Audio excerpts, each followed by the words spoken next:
On a chilly evening, a kind-hearted girl sat outside the inn, eating her small supper when a hungry stranger passed by. Without a second thought, she split her meal and smiled, asking for nothing in return. To her, he was just another wanderer with tired eyes. But weeks later, the town buzzed with whispers. The mysterious millionaire was choosing a bride. And when the carriages stopped at her door, she realized the stranger she once fed was now the man offering her forever.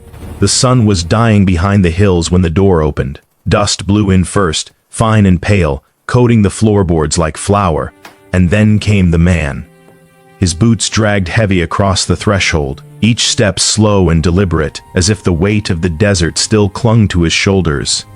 His hat sat low over his face, brim bent and weathered, casting a shadow that swallowed his eyes. The girl behind the counter looked up from wiping down the same cracked plate she'd been holding for the last 5 minutes, her hands stilling mid-motion. The diner was empty. It usually was this time of day. Too late for lunch, too early for the railway workers to stumble in smelling of tar and sweat. Just her, the hum of flies against the window, and the faint rattle of wind pressing against the glass. She watched him move to the corner table, the one near the back, where the lantern light barely reached, and sit down without looking at her. His coat was thick, too thick for the season, and as he adjusted it around his shoulders, she caught a glimpse of something fine beneath it. Clean linen, a collar that didn't belong in a place like this. She set the plate down and walked over, her apron brushing against the edge of the counter. Her steps were soft, careful, the way people move when they've learned not to draw attention. When she reached his table, she stopped a few feet away, hands folded in front of her, waiting. "What can I get you?" The man didn't answer right away. He sat with his hands flat on the table, palms down, fingers spread wide as if anchoring himself to the wood. His breathing was slow, steady, but there was something in the stillness of him that made her throat tighten. Like he'd walked a long way, like he was carrying something heavier than the dust on his coat. "Water," he said finally. His voice was low, rough around the edges, but not unkind. "Just water." She nodded and turned back toward the counter, pulling a chipped glass from the shelf and filling it from the pitcher she kept in the icebox. The water was lukewarm, but it was clean. She brought it to him and set it down gently, careful not to let it clink too loud against the table. He didn't reach for it. He just stared at it, his jaw tight, his eyes somewhere far away. She hesitated, then stepped back. "Anything else?" He shook his head once, slow and deliberate, and she turned to go. But something stopped her. Maybe it was the way his shoulders sagged when he thought she wasn't looking. Maybe it was the hollow in his cheeks, the faint tremor in his hands when he finally lifted the glass to his lips. Maybe it was just the quiet, the kind that felt too big for one person to hold alone. She glanced toward the kitchen, where her own plate sat waiting on the counter. Half a biscuit, a spoonful of beans, a strip of bacon she'd been saving for tomorrow. Not much, but it was hers. She looked back at him, at the empty space in front of him, and made a decision before she could talk herself out of it. Without a word, she walked back to the counter, picked up her plate, and carried it over to his table. She set it down in front of him, just beside the water glass, and stepped back. He looked up at her then, and for the first time she saw his face clearly. It was lined with exhaustion, shadowed with something deeper than hunger. His eyes were dark, watchful, but there was a softness in them too, a kind of surprise that made her chest ache. "You don't have to." "I know," she said quietly, "but you look like you need it more than I do." She didn't wait for him to argue. She turned and walked back to the counter, busying herself with wiping down the shelves, rearranging the salt shakers, anything to keep her hands moving. Outside, the wind picked up, rattling the shutters and sending a tumbleweed skittering across the street. Thunder murmured somewhere far off, low and distant, like the earth clearing its throat. She could feel him watching her, but she didn't turn around. She just kept working, her heart beating a little too fast, her hands a little too unsteady. She heard the scrape of his fork against the plate, slow and deliberate, and then silence again. Minutes passed. The lantern on the counter flickered, casting long shadows across the walls. When she finally glanced back, the plate was empty, clean. He sat with his hands folded in front of him, his head bowed slightly, as if in prayer or gratitude or something close to both.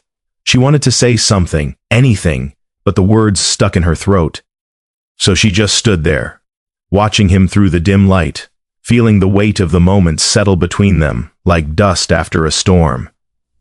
He stood slowly, carefully, as if his body had forgotten how to move. He reached into his coat pocket and pulled out a coin, placing it on the table with a soft metallic clink. Even from across the room, she could see it gleam, silver, bright, too clean for this place. He didn't say anything. He just tipped his hat once, a small, respectful gesture, and walked toward the door.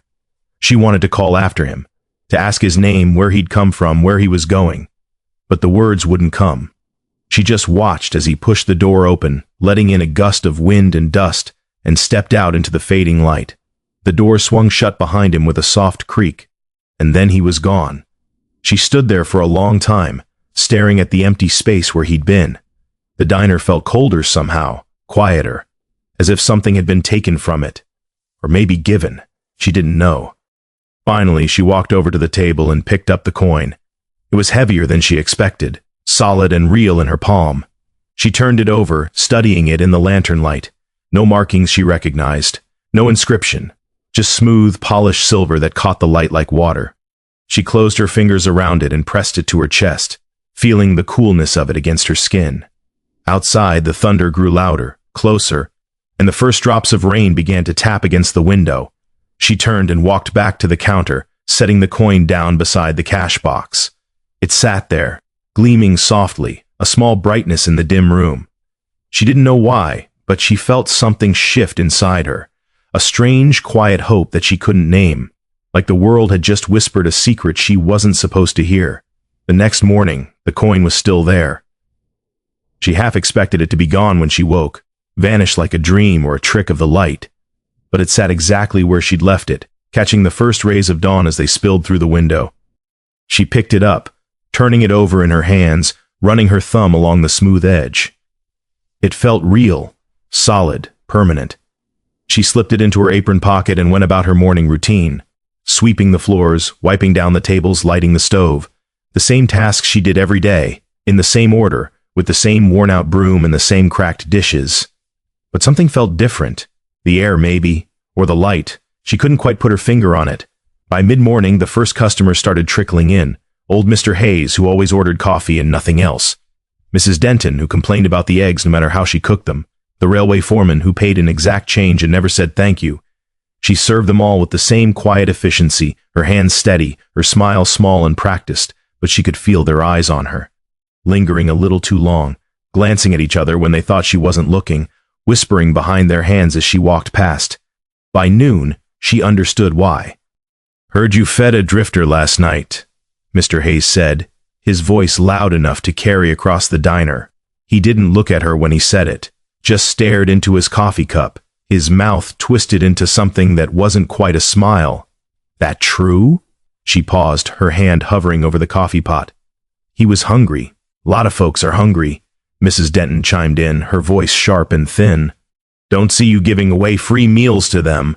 The girl's jaw tightened, but she kept her voice steady. "He looked like he needed it. Looked like trouble, more like," the foreman muttered, shaking his head. "You don't know where he came from, what he's done. Could be a thief. Could be worse." She didn't answer. She just poured the coffee, set the pot back on the counter, and walked away. But she could feel their judgment pressing against her back, heavy and suffocating. She kept her head down, her hands busy, her thoughts quiet. The rest of the day passed in a blur of whispers and sideways glances. People who'd never paid her much attention before suddenly had opinions about her choices, her character, her judgment.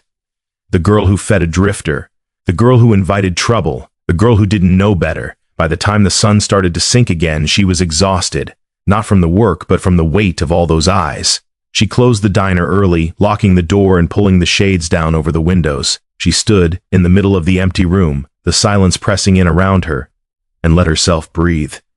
The coin was still in her pocket. She pulled it out, holding it up to the fading light. It gleamed softly, a small reminder of something she couldn't quite name.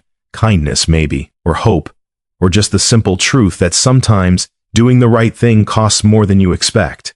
She slipped it back into her pocket and turned off the lantern. Outside, the wind picked up again, carrying with it the distant scent of rain. She walked to the window and looked out at the empty street, at the dust swirling in the gutters, at the shadows stretching long across the dirt. Somewhere out there the man was still walking. She didn't know where, didn't know why, but she hoped, in a quiet, secret part of her heart, that he'd found what he was looking for.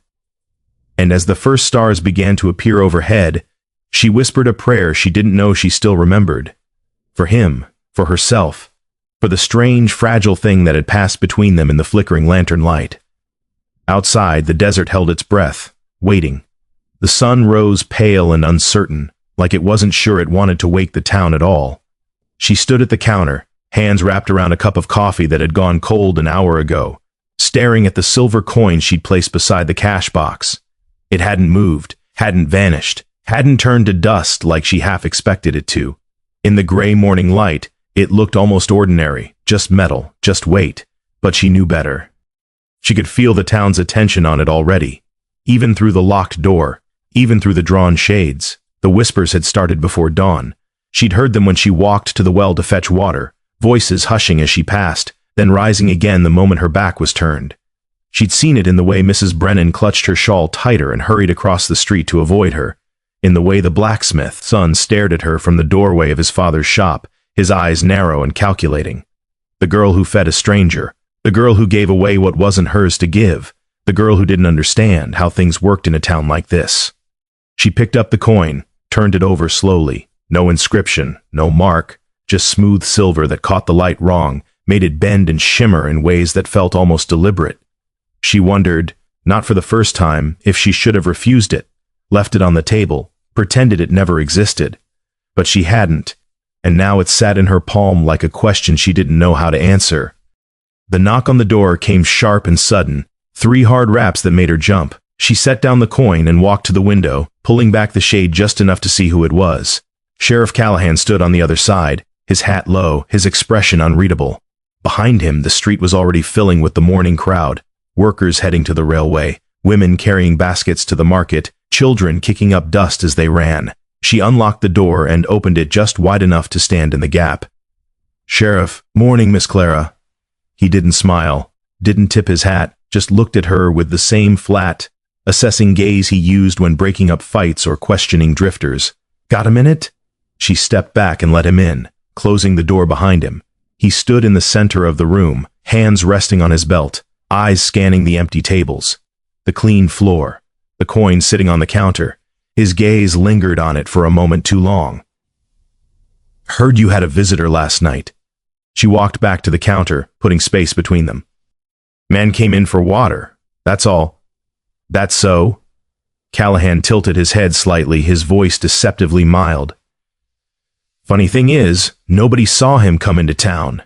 And nobody saw him leave, almost like he was a ghost." She kept her expression neutral. "Maybe he was just passing through, maybe." He took a step closer to the counter, his boots heavy on the floorboards. "Or maybe he's the kind who doesn't want to be seen, the kind who's got reasons to stay off the main roads." She met his eyes, steady and unflinching. He didn't cause any trouble. Not yet. Callahan leaned against the counter, his gaze dropping to the coin again. But trouble's got a way of following certain people, and when it does, it don't discriminate. It spreads, touches everyone nearby. She understood what he wasn't saying.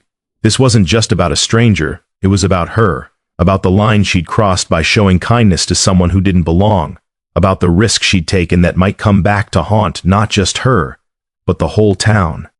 "I'll keep that in mind," she said quietly. Callahan studied her for a long moment, then straightened and adjusted his hat. "See that you do." He turned toward the door, then paused, glancing back at her. "One more thing. That coin he left you. Might want to hold on to it. Silver like that don't come from nowhere. Might be worth asking where it came from." She didn't answer, just watched as he walked out, leaving the door open behind him. The morning light spilled in, harsh and unforgiving, and with it came the weight of a dozen stares from the street outside. She closed the door slowly, locked it again, and stood there with her forehead pressed against the wood, breathing. The rest of the morning crawled by in a haze of small cruelties and cold shoulders. Mr. Hayes came in for his coffee, but didn't leave his usual nickel tip. Mrs. Denton complained about the biscuits being too dry, too crumbly, too burnt, even though they were the same as always. The railway foreman paid exact change. and muttered something under his breath about charity cases that she pretended not to hear. By noon, the diner was empty again. She stood at the window, looking out at the street, watching the town move through its rhythms like nothing had changed. But she could feel the shift in the way people avoided looking at her, in the way conversations stopped when she stepped outside, in the way the butcher's wife crossed herself when she walked past, like warding off something unclean. She'd lived in this town her whole life, 23 years of sweeping the same floors, serving the same people, keeping her head down and her voice quiet. She'd buried her mother here, buried her father before that. She'd never caused trouble, never asked for anything, never stepped out of line, until last night. She turned away from the window and walked into the back room, where she kept her mother's old trunk pushed against the wall. She knelt down and opened it, running her hands over the folded quilts and faded dresses, the stack of letters tied with ribbon, the photograph of her parents on their wedding day. At the very bottom, wrapped in cloth, was her mother's Bible, worn and water-stained, the pages thin as tissue. She pulled it out and opened it to the passage her mother used to read to her when she was small, when the nights were long and the wind howled through the gaps in the walls. "Blessed are the merciful, for they shall obtain mercy." She traced the words with her finger, feeling the indentations in the paper, the ghost of her mother's voice in her memory. She closed the Bible and held it against her chest, eyes shut tight. "Did you feel this way too, Mama?" she whispered to the empty room. "When you helped people who couldn't help you back, did they look at you like you'd done something wrong?" The silence answered her, heavy and absolute. She set the Bible back in the trunk and closed the lid. When she stood, her knees ached, her back stiff from bending. She walked back into the diner and stopped at the counter, looking at the coin again. It sat there like an accusation, or a promise, she couldn't tell which. On impulse, she picked it up and walked outside. The sun hit her full in the face, bright and merciless, and she squinted against it as she made her way down the street toward the alley behind the general store. There, in the shade of the overhanging roof, 3 stray dogs lay sprawled in the dust, ribs showing through their matted fur. She knelt down slowly, pulling a few scraps of bacon from her apron pocket, the last of what she'd saved from breakfast. She set them down in front of the dogs, 1 piece each, and waited. The smallest one, a bony mutt with 1 ear torn, crept forward first. It sniffed her hand, then took the bacon gently, retreating to eat it in the shadows. The other 2 followed, cautious but hungry. She watched them eat, feeling something settle in her chest. Not peace, exactly, but something close to it. "You feeding strays now, too?" She looked up. The banker's son, Thomas, stood at the mouth of the alley, arms crossed, his mouth twisted in a smirk. He was young, maybe 20, with clean hands and a clean collar, and the kind of confidence that came from never having to worry about where the next meal would come from. "Just giving them what I can spare," she said evenly. "Funny how you always seem to have something to spare for everyone except the people who actually matter." He stepped closer, his shadow falling across her. "You know what folks are saying about you, Clara?" She stood slowly, brushing the dust from her skirt. "I imagine you're about to tell me they're saying you either a fool or a troublemaker, maybe both." He looked her up and down, his smile cold. "And troublemakers don't last long in places like this." She met his eyes without flinching. "Good thing I'm neither, then." He laughed, but there was no humor in it. "Keep telling yourself that." He turned and walked away, leaving her standing in the alley with the dogs and the dust and the weight of his words pressing against her ribs. She stayed there for a long time, watching the dogs finish their meal and curl up together in the shade. When she finally walked back to the diner, the sun was past its peak, the shadows starting to stretch long across the dirt. Inside, the coin was still on the counter, gleaming softly. She picked it up and slipped it into her pocket. Whatever it meant, whatever trouble it brought, it was hers now, and she wasn't going to let fear take that away. That night, she dreamed of footsteps, heavy boots walking away across packed earth, the sound rhythmic and steady, fading into distance. She tried to follow, but the ground beneath her feet kept shifting, turning to sand, to dust, to nothing. The sky above was dark and starless, the air thick and hard to breathe. She called out, but her voice came out as a whisper swallowed by the wind. When she woke, her heart was racing, her sheets damp with sweat. She sat up slowly, pressing her hand to her chest, feeling the frantic beat beneath her ribs. Outside, the moon was high and full, casting silver light through the gap in the curtains. She got up and walked to the window, looking out at the empty street. Everything was still, silent. But she couldn't shake the feeling that something was watching, waiting. She wrapped her shawl around her shoulders and went downstairs to the diner. The coin was still on the counter where she'd left it. She picked it up and carried it to the window, holding it up to the moonlight. It gleamed cold and bright, casting strange shadows on the wall. She thought about the man who'd given it to her, the hollow look in his eyes, the way he'd eaten like someone who'd forgotten what food tasted like, the careful, deliberate way he'd placed the coin on the table, like it meant something more than payment. Who was he? Where had he come from? And why did it feel like he'd left a piece of himself behind? She closed her fingers around the coin and pressed it to her heart, the metal cold against her skin. Outside, the wind picked up, rattling the shutters, carrying with it the scent of distant rain. Thunder rumbled somewhere far off, low and patient, like the earth remembering how to speak. Miles away, in the hills beyond the town, a man sat on horseback beneath a cluster of mesquite trees. He'd been there for hours, watching the faint glow of lights in the valley below. His hat pulled low, his coat collar turned up against the wind. His horse shifted beneath him, restless and tired, but he didn't move. Just kept his eyes fixed on one particular light, small and steady, burning in the window of a building at the edge of town. He'd told himself he was just passing through, that he'd stop for water, maybe a meal, then keep moving like he always did, that he wouldn't get involved, wouldn't let himself care, wouldn't make the mistake of staying. But then she'd put that plate in front of him, without asking, without expecting anything in return. Just kindness for its own sake, offered to a stranger who didn't deserve it. He'd spent the last 20 years learning how to take, how to use, how to survive. And in one quiet moment, she'd reminded him of something he'd almost forgotten, that some people still gave, even when they had nothing left to lose. He reached into his coat pocket and pulled out a small leather notebook, worn and creased from years of use. Inside were names, dates, debts owed, and debts paid. A ledger of his life reduced to numbers and transactions. He flipped through the pages until he found a blank one, then pulled out a pencil and wrote 3 words. Clara, the diner. He stared at the words for a long time, then closed the notebook and slipped it back into his pocket. His horse snorted, pawing at the ground, and he patted its neck absently. "I know," he murmured. "We should go." But he didn't move, just sat there under the stars, watching that distant light, feeling something he hadn't felt in years stirring beneath his ribs, not quite guilt, not quite hope. Something in between, fragile and dangerous and impossible to ignore.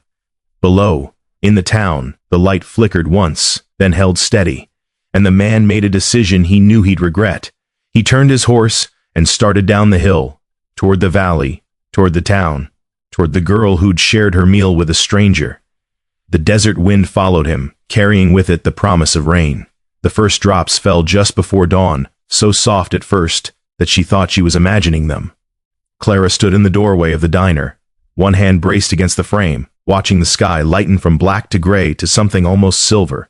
The rain came down in gentle whispers, pattering against the dirt street, turning dust to mud, filling the air with the scent of wet earth and creosote.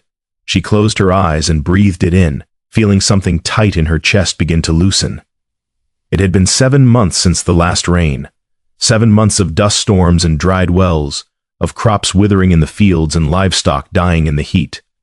7 months of watching the town slowly strangle on its own thirst. But now the sky was weeping, and the earth was drinking deep. She stepped out onto the street, letting the rain fall on her face, her hair, her worn cotton dress. It was cool and clean, washing away the grime, the exhaustion, the weight of the past few days. Around her, doors were opening. People emerging onto porches, faces turned upward, hands outstretched.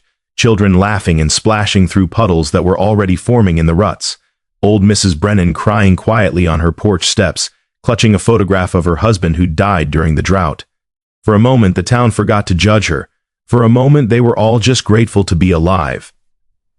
Clara walked back inside and started the coffee, her hands steady, her heart lighter than it had been in weeks. By the time the sun finally broke through the clouds, pale and tentative, the diner was already filling with people. Not the usual morning crowd, but everyone. Farmers and merchants, railway workers and school teachers, all drawn together by the shared relief of rain.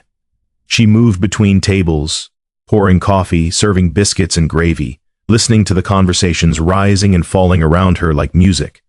They talked about planting schedules and water levels, about repairs that could finally be made, now that the ground wasn't hard as stone. They talked about hope, fragile and new, and the future that suddenly seemed possible again. And slowly, in small increments she almost didn't notice, they stopped avoiding her eyes.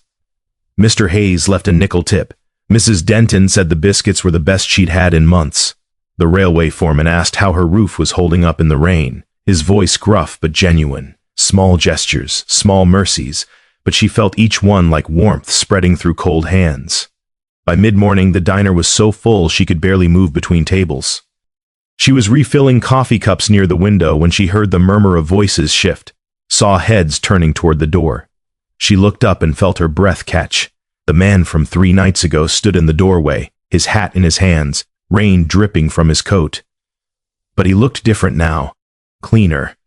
The dust was gone from his face, revealing weathered skin and a strong jaw darkened with a week's worth of beard.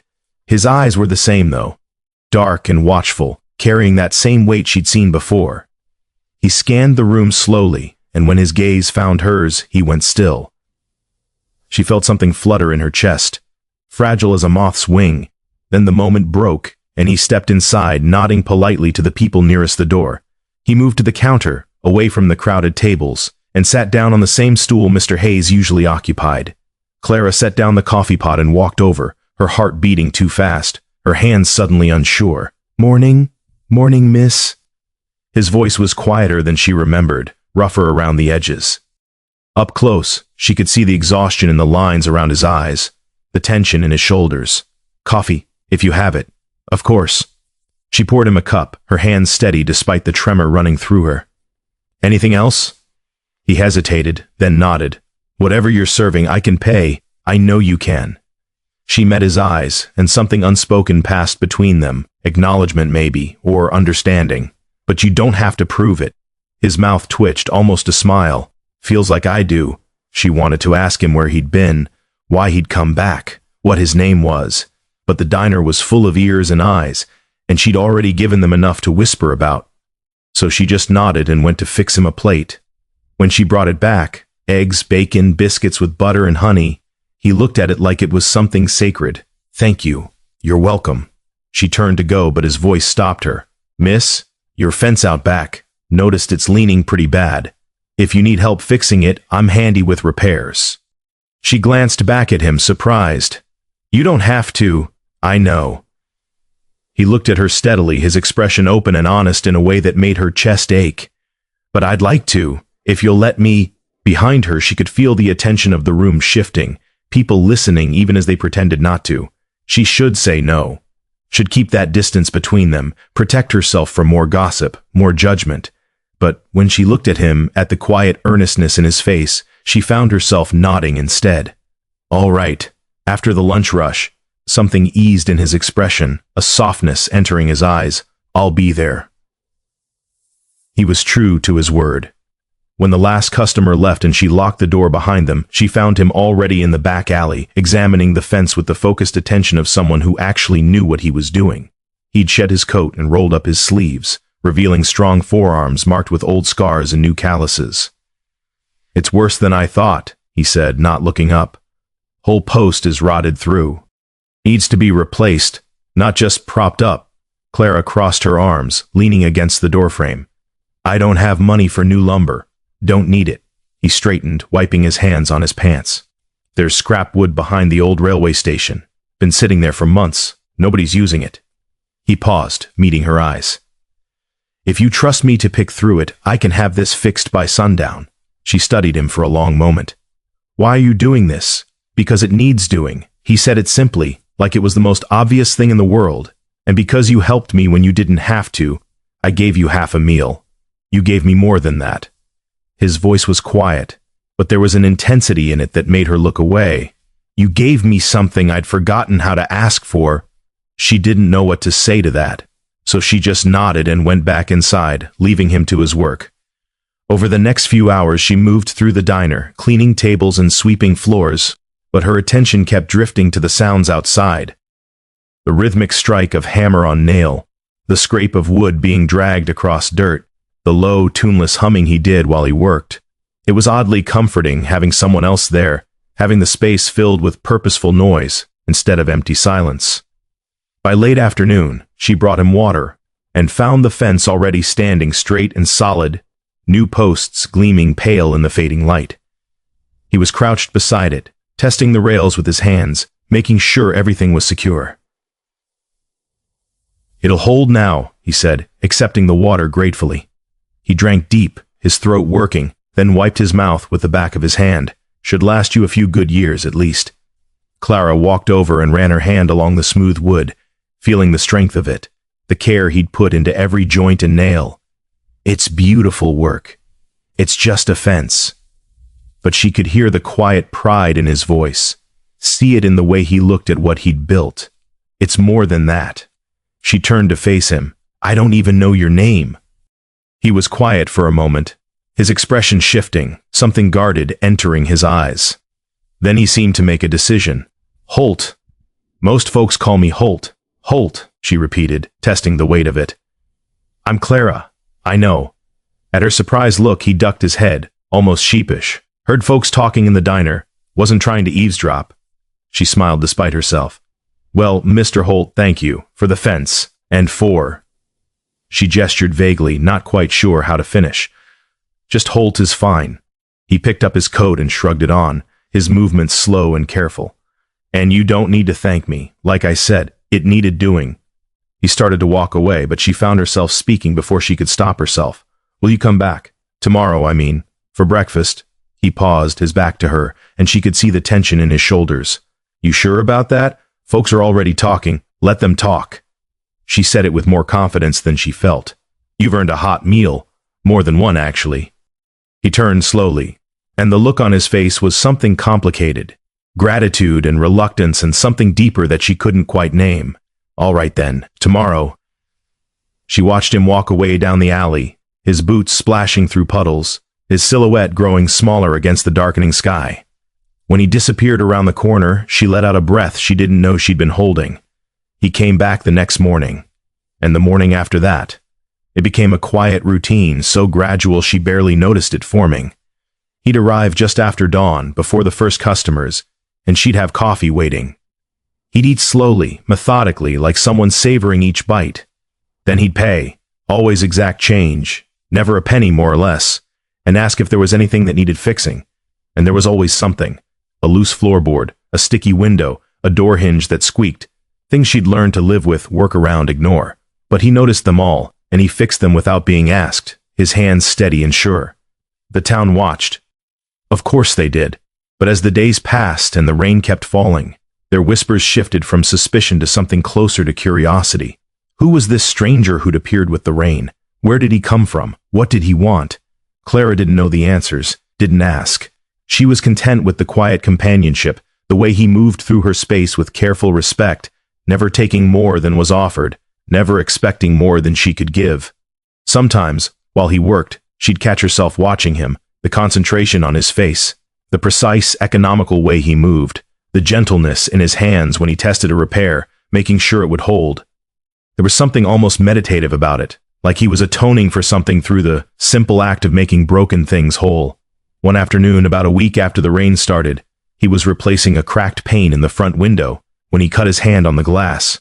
It wasn't deep, but blood welled up quickly, dripping onto the floor.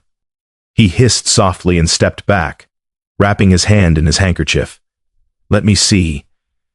Clara was beside him before she'd made the conscious decision to move. She took his hand gently, unwrapping the cloth to examine the cut.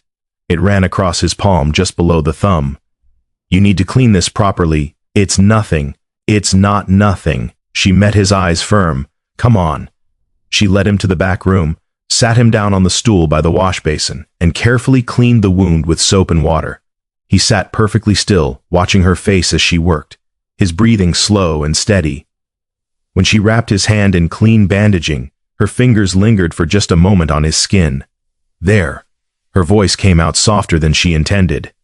"Should heal fine if you keep it clean. Thank you."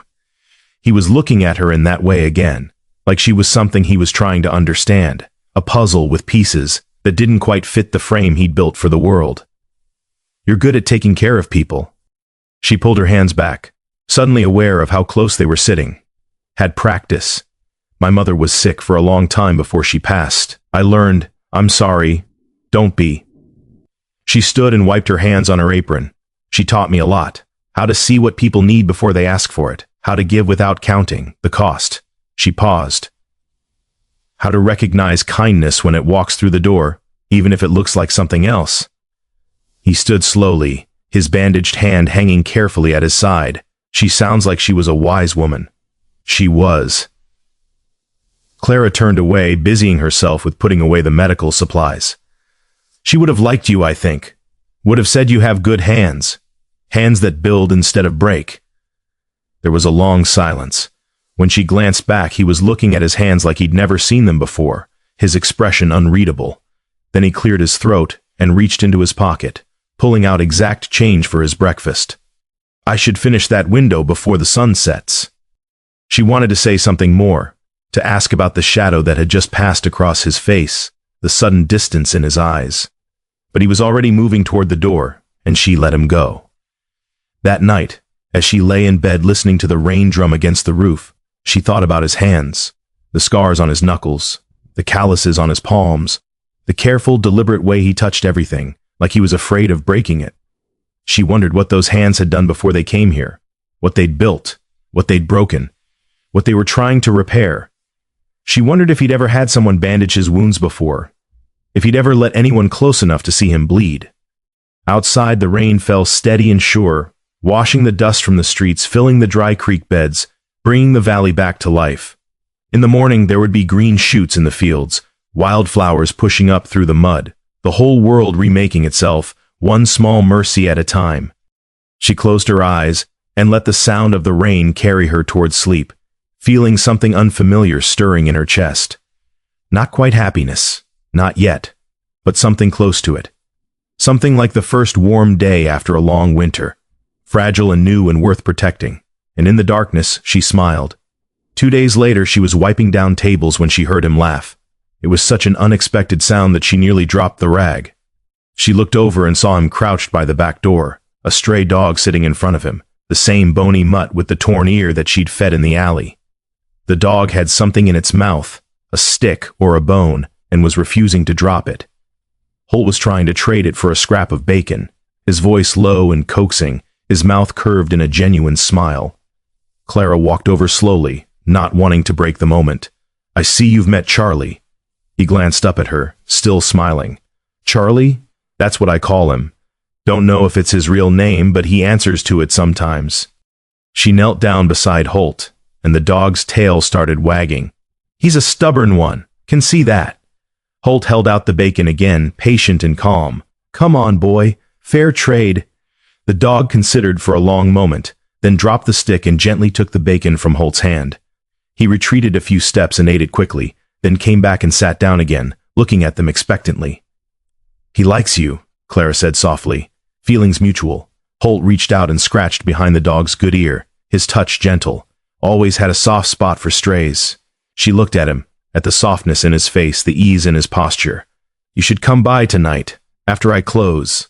I usually save scraps for the strays in the alley. Could use the company. He met her eyes, something vulnerable flickering there. You sure? I'm sure. So he came back that evening, just as the sun was setting and the sky was turning the color of bruised peaches. She'd saved a good amount of scraps, bacon fat, chicken bones, leftover biscuits, and together they walked to the alley where 3 dogs were waiting in the shadows. They sat on the back step of the diner watching the dogs eat, not talking much, just existing in the same space, comfortable in the silence. The air smelled like rain and wet earth, and somewhere in the distance a train whistle echoed across the valley. Can I ask you something? Clara said finally, her voice quiet. Depends on what it is. She smiled slightly. Where are you staying? I've never seen you leave town at night. He was silent for so long she thought he wouldn't answer. Then old railway worker's cabin, about a mile out. Been empty for years. Leaks like a sieve when it rains, but it's got a roof and 4 walls. That's not much. It's enough. He glanced at her, his expression serious. Had less before. She wanted to ask what he meant by that. Wanted to know his story, the pieces of his life that had led him here. But she could see the walls going up behind his eyes, the careful distance he kept between his past and his present. So she just nodded and let it be. They sat there until full dark, until the dogs finished eating and wandered off into the night, until the first stars appeared overhead like small promises. And when he finally stood to leave, Clara found herself wishing he would stay just a little longer. "Same time tomorrow?" she asked. He looked down at her, his face half in shadow, half in the soft glow spilling from the diner window. "Same time tomorrow." She watched him walk away into the darkness, his figure dissolving into the night, and as she turned to go back inside, she pressed her hand to her chest and felt her heart beating steady and sure, like a drum calling her towards something she didn't yet have a name for. But whatever it was, it felt like waking up, like coming alive after a long sleep, like rain after drought. The stagecoach arrived on a Thursday, drawn by 4 black horses that gleamed like polished stone. Clara was restocking the shelves when she heard it. The thunder of hooves, the creak of wheels, the driver's sharp call. She looked up through the window and felt something cold settle in her stomach. Stagecoaches didn't come to Dustfield. Not anymore, not since the railway pushed through and made the old routes obsolete. The last one she remembered seeing had been 3 years ago, carrying a lawyer who'd come to foreclose on the Hendersons' farm. Nothing good ever came in a stagecoach. She wiped her hands on her apron and walked to the door, stepping out onto the street with half the town already gathering. The coach pulled to a stop in front of the sheriff's office, dust swirling around its wheels. The door opened and 3 men stepped out, one after another, each wearing suits so clean and pressed they looked like they'd never seen a day of honest work. The first man was tall and thin, with silver hair and wire-rimmed spectacles that caught the light. The second was younger, thick around the middle, with a gold watch chain stretched across his vest.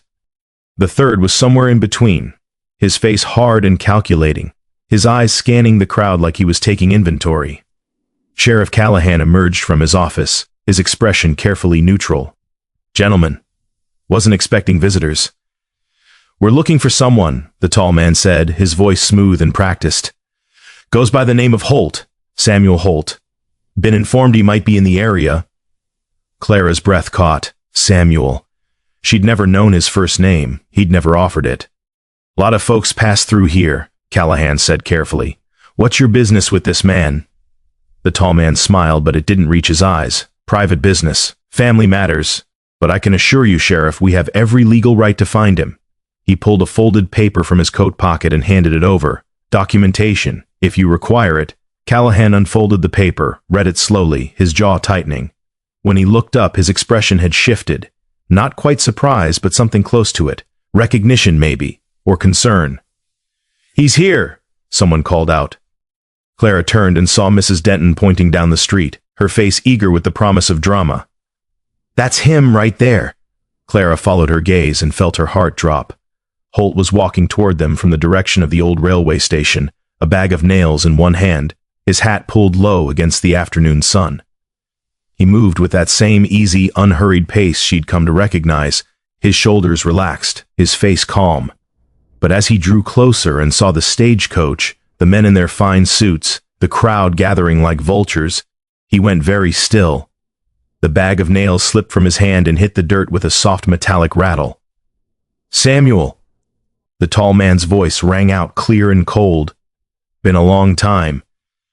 Holt, Samuel, stood frozen in the middle of the street, his face draining of color. For a moment Clara thought he might run. Should run. But instead he straightened slowly, his hands hanging loose at his sides, and walked forward until he stood face to face with the 3 men. "Father." His voice was flat, empty of everything except a bone-deep exhaustion. "What are you doing here?" "Father." The word hit Clara like a physical blow. She watched as the tall man stepped closer, his expression one of barely controlled rage beneath a veneer of civility. "What am I doing here? What am I—" He stopped, took a breath, adjusted his spectacles with trembling fingers. "You disappear for 3 months. 3 months, Samuel. No word, no letter, nothing. Your mother is worried sick, the lawyers are breathing down my neck, and the entire ranch is falling apart without—" He stopped again, glancing around at the watching crowd. "We need to discuss this privately." "No." Samuel's voice was quiet but firm. "Say what you came to say." The older man's jaw clenched. "Very well. You are Samuel Holden, sole heir to the Holden Ranch, owner of 40,000 acres of land including half this valley and most of the water rights that keep this town alive. He gestured broadly at the gathered crowd. These people work land you own, live in houses you could take from them with a signature. And you've been here playing. His gaze swept over Samuel's worn clothes, his dirt-stained hands, playing at being a common laborer. The crowd erupted in whispers. Clara heard fragments, sharp as broken glass. Holden Ranch, that's the bastard who foreclosed on. His family took our farm, been here the whole time pretending. Samuel didn't move, didn't defend himself, just stood there with his head bowed, taking the weight of their anger like it was something he'd been expecting all along. Clara's mind was reeling. Samuel Holden. She knew that name. Everyone in the valley knew that name. The Holden Ranch was an empire, stretching from the mountains to the desert, controlling water, land, and livelihoods with iron-fisted efficiency. 5 years ago, when the drought first hit, they'd bought up failing farms for pennies on the dollar, consolidating power while people starved. Her own parents had almost lost their land to them before her father died, and the diner became their only means of survival. And Samuel, kind, quiet Samuel, who fixed her fence and fed stray dogs and paid exact change for breakfast, was the heir to all of it. You lied to us. Mr. Hayes stepped forward, his face red with fury. Came in here pretending to be something you're not, earning our trust. I never lied, Samuel said quietly. I just didn't tell you who I was. Same damn thing. The railway foreman spat in the dirt near Samuel's boots. You're one of them. The people who break us and buy up what's left. Thomas, the tall man, Samuel's father, gestured to the third man in the suit. Help him gather his things. We're leaving within the hour. I'm not going. Samuel's voice was stronger now, steadier. I'm staying here. His father's face went very still, very cold. You don't have that luxury. Your mother needs you. The ranch needs you. And whether you like it or not, you have responsibilities. Responsibilities? Samuel's laugh was bitter, broken. You mean the ranch that's built on suffering? The empire we made by taking from people who had nothing left to give? We paid fair market value. Fair? Samuel took a step forward, and for the first time, Clara saw real anger in his face. You call it fair when you buy a man's land for a fraction of what it's worth because he's desperate enough to sell? When you foreclose on families who've worked the same soil for generations? When you control the water and charge whatever you want because people have no choice but to pay? That's business, Samuel. It's how the world works. Then the world is wrong. Samuel's voice cracked, and Clara saw something breaking open inside him, years of guilt and shame and self-loathing spilling out. I've spent my whole life watching you take and take and take, and I'm done. I'm done being part of it. His father's expression turned to ice. You ungrateful. He stopped, visibly controlling himself. You want to throw away everything we've built? Fine. But understand this. If you walk away from all of it. The ranch, the money, your name, your family. I understand. Samuel, I understand. He looked his father in the eye, unflinching. And I'm staying. The silence that followed was absolute. Even the wind seemed to hold its breath. Then his father turned on his heel and walked back to the stagecoach, his movements sharp and precise. The other two men followed, and within minutes, the coach was pulling away, wheels churning up dust, horses straining against their harnesses. Samuel stood alone in the street, watching it go, his shoulders rigid, his hands clenched at his sides. The crowd began to murmur again, louder now, angrier. Clara could feel the shift, the way fear and betrayal were curdling into something uglier. She saw the sheriff's hand move to his belt, saw Mr. Hayes step forward with his fists raised, saw the railway workers closing in like wolves around wounded prey. And then she was moving, pushing through the crowd, stepping between Samuel and the advancing men. Stop. Get out of the way, Clara, Mr. Hayes growled. This doesn't concern you. Yes, it does. She spread her arms wide, her voice shaking but determined. You want to hurt him? You'll have to go through me first. He's a Holden, Mrs. Denton hissed. His family took our homes, and he just gave up everything to walk away from that. Clara's voice rang out clear and strong. He could have gone back with them, back to money and power and everything you think he is. But he chose to stay here, to be here. That has to mean something. Means he's a fool, someone muttered. Maybe. Clara turned and looked at Samuel, at the devastation in his face, the raw vulnerability she'd never seen before. Or maybe it means he's trying to be better than what he came from. The crowd wavered, uncertain. Sheriff Callahan stepped forward, his hand still on his belt. "I think everyone needs to go home and cool off. Nothing good's going to come from this if we let it turn violent." Slowly, reluctantly, the crowd began to disperse. But Clara could feel their anger lingering in the air, thick and poisonous. She stayed where she was until the last person had walked away, until it was just her and Samuel, standing alone in the settling dust. She turned to face him. His eyes were red-rimmed, his jaw tight, his whole body trembling with the effort of holding himself together. "Clara, don't." She held up a hand, her own voice shaking now. "Not here, not now." She walked past him, back toward the diner, her legs unsteady, her vision blurred. Behind her, she heard him call her name again, broken and desperate, but she didn't stop. Couldn't stop. If she stopped, if she turned around, she'd have to face what she was feeling, the betrayal, the confusion, the terrible ache of realizing that the man she'd been falling for was built on lies. Or maybe not lies, maybe just silence, maybe just the careful omission of truth. She didn't know which was worse. She closed the diner early that night, pulling the shades and locking the door with shaking hands. Inside, the silence was suffocating.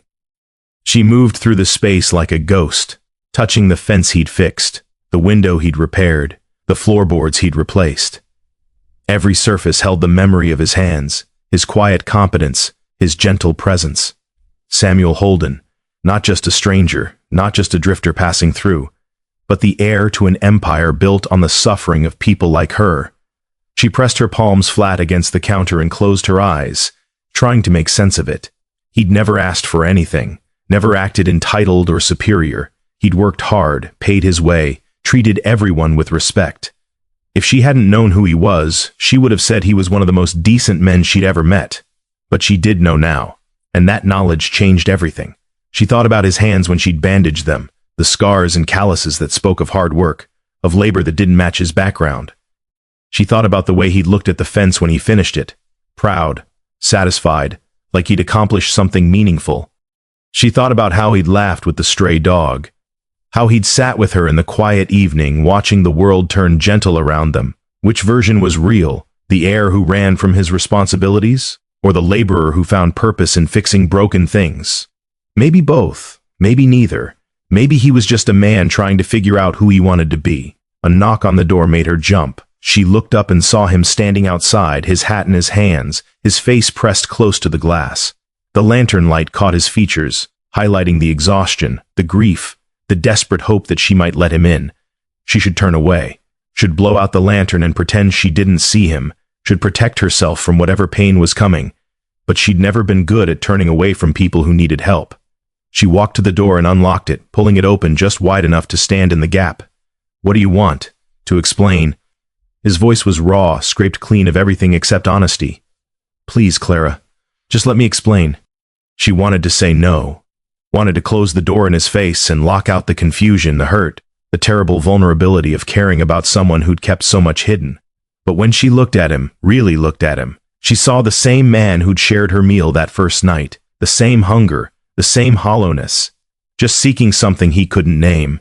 She stepped back and let him in. They sat at opposite ends of the counter, the space between them feeling wider than miles. Samuel held his hat in his hands, turning it over and over, his eyes fixed on the worn felt brim. "I didn't come here to lie to you," he said finally. "I came here to disappear." "Why?" He was quiet for a long time and she thought he might not answer. "Then, because I couldn't do it anymore. Couldn't watch my father foreclose on families and call it business. Couldn't sign papers that took away someone's livelihood and pretend it was necessary. Couldn't be the person everyone expected me to be." He looked up at her, his eyes haunted. "So I left. Walked away from all of it. And just started moving. Trying to find something that felt real. And you found it here. I found you." The words were simple, honest, devastating. That first night when you gave me half your meal without asking who I was or what I'd done, that was the first time in years someone treated me like I was worth something just for being human. Not for my name, or my money, or what I could give them. Just me. Clara's throat tightened. "But you weren't honest about who you were." "No." He set his hat down on the counter, his movements careful and deliberate. And I know that was wrong. I know I should have told you. But I was afraid that if you knew, you'd look at me the way everyone looked at me today, like I was the enemy, like I was responsible for every bad thing my family had ever done. Aren't you? The question hung in the air between them, sharp and unforgiving.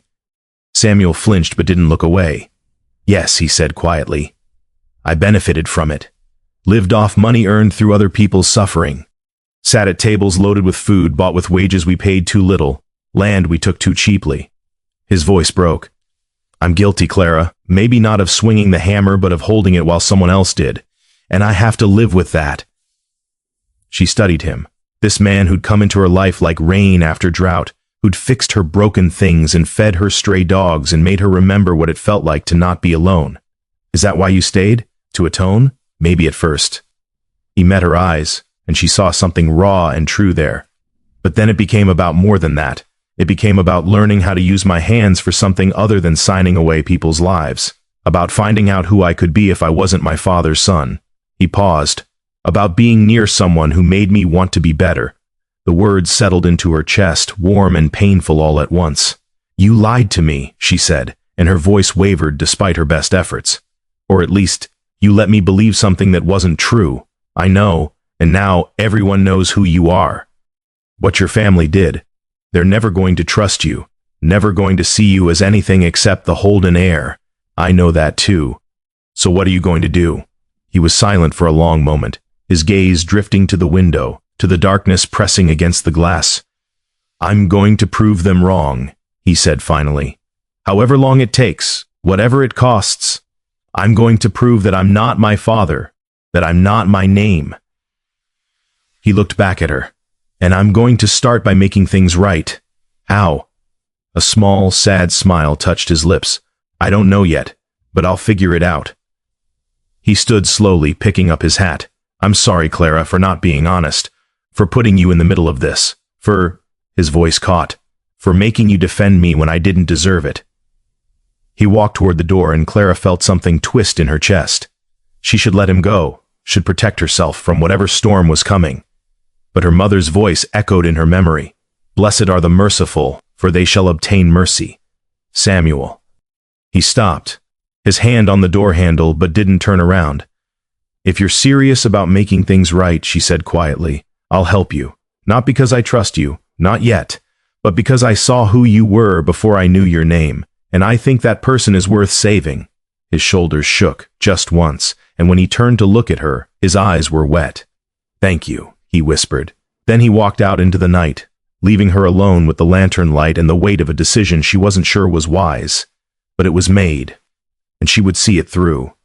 Outside, the rain that had nourished the valley for weeks finally stopped. The clouds broke apart, revealing a sky full of cold, distant stars. And in the silence that followed, Clara listened to the sound of her own heartbeat and wondered if mercy was always this terrifying, or if it only felt that way when it mattered most. She was gone before the sun rose.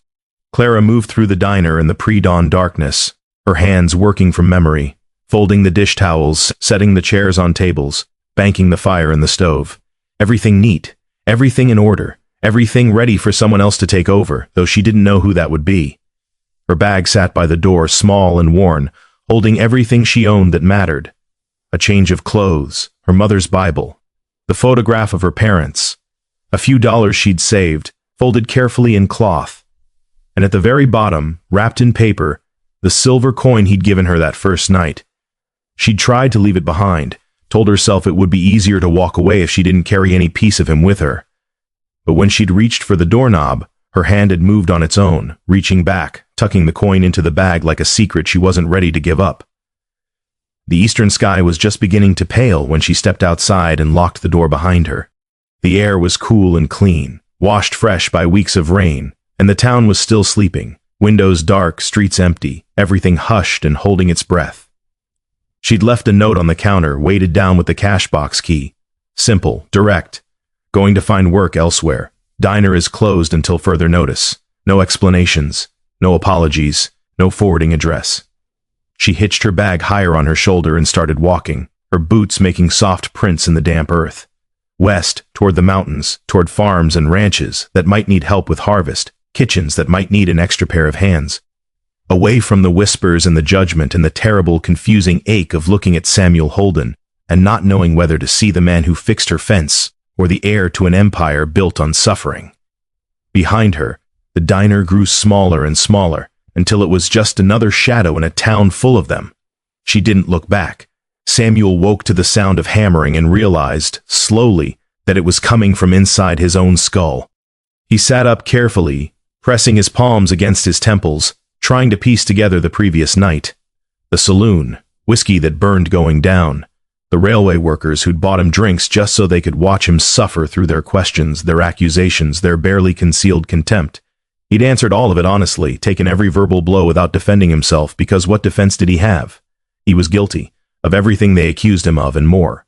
When he'd finally stumbled back to the old railway cabin, the moon was high and his hands were shaking, and he couldn't remember if he'd locked the door or just collapsed on the thin mattress and waited for unconsciousness to take him. Now morning light was streaming through the gaps in the walls, harsh and unforgiving, and his mouth tasted like shame and cheap liquor. He forced himself to stand, to splash water on his face from the bucket by the door, to pull on his boots and coat even though every movement felt like dragging himself through mud. He had work to do. The Hendersons' barn needed a new roof. Old Mrs. Brennan's porch steps were rotting through. The schoolhouse chimney was clogged, and he stopped, his hand on the door handle, and closed his eyes. Who was he fooling? Nobody wanted his help anymore. Nobody wanted him near their property, touching their things, pretending he was one of them when everyone knew the truth now. But he'd made a promise. To Clara, to himself, that he'd prove he was more than his name, more than his father's son. So he opened the door and stepped out into the morning, even though he knew it would hurt, even though he knew they'd make him bleed for it. The diner was closed. He stood in front of a locked door, staring at his own reflection in the dark window, feeling something cold and terrible opening up in his chest. The shades were drawn. The chairs were up on the tables. No smoke rose from the chimney. He knocked anyway, softly at first, then harder. Clara? Nothing. He walked around to the back, to the alley where they'd fed the stray dogs together, and found it empty except for shadows and silence. The fence he'd fixed stood straight and solid, a monument to something that now felt impossibly far away. She left. He turned and saw Sheriff Callahan standing at the mouth of the alley, his expression carefully neutral. What? Left this morning, before dawn. Took a bag and walked west toward the Morrison Ranch. Callahan tilted his hat back slightly. Can't say I blame her. This town wasn't being kind. Samuel felt the words like a physical blow. Did she say where she was going? Note said she was looking for work elsewhere. The sheriff studied him for a long moment. You planning to go after her? Samuel stopped, his mind racing. Go after her? Convince her to come back? To what? To a town that hated her for defending him? To a life made harder by his presence? No. She made her choice. Did she? Callahan stepped closer, his voice dropping. Or did we make it for her? Think about it, Holden. Every person in this town looked at that girl like she'd betrayed them, just for showing you basic human decency. Made her life hell for doing what any good Christian should do. He paused. She left because of us, not because of you. That doesn't change anything. Maybe not, but it should. Callahan turned to go, then stopped. For what it's worth, I think you meant what you said yesterday, about wanting to make things right, but wanting isn't doing. And if you really want to prove you're different from your father, you're going to have to do more than fix fences and feel sorry for yourself. He walked away, leaving Samuel alone in the alley with the weight of truth pressing down on his shoulders. Clara reached the Morrison Ranch by midday, her feet aching, her shoulders burning from the weight of the bag. The ranch sprawled across a shallow valley, fields of wheat and corn stretching toward the foothills, cattle grazing in distant pastures. The main house was large and well kept, painted white with green shutters, surrounded by outbuildings and worker cottages. Prosperity, earned through hard work and careful management, untouched by the drought that had devastated so many others. She walked up the long drive, rehearsing what she'd say. Looking for work, good with cooking, cleaning, mending, willing to do whatever's needed, simple, honest, no mention of dustfield or strangers or silver coins that gleamed too bright. A woman answered her knock, middle-aged, strong-featured, with flour on her apron and wariness in her eyes. Help you? I'm looking for work, ma'am. I can cook, clean, help with harvest, Where you from? Clara hesitated. East of here, east. The woman's eyes narrowed. You coming from Dustfield? The question hung between them, sharp and knowing. Clara could lie. Could say she came from somewhere else, somewhere farther away, somewhere without complications. But she was tired of lies, even ones of omission. Yes, ma'am. Heard things were stirred up there recently. Something about the Holden heir showing up, pretending to be a drifter. The woman crossed her arms. You know anything about that? Clara's throat tightened. You involved with him? No, I just... She stopped, searching for words that wouldn't sound like excuses. I fed him once, when he was hungry, that's all. The woman studied her for a long moment, and Clara could see the calculation behind her eyes. The weighing of risk and reward, of reputation and necessity. Finally, she shook her head. Can't help you. Sorry. Please, I said I can't help you. The woman's voice was firm but not unkind. Holden Ranch controls the water rights for half this valley. If they found out I hired someone connected to their runaway heir, they could make things very difficult for us. She paused.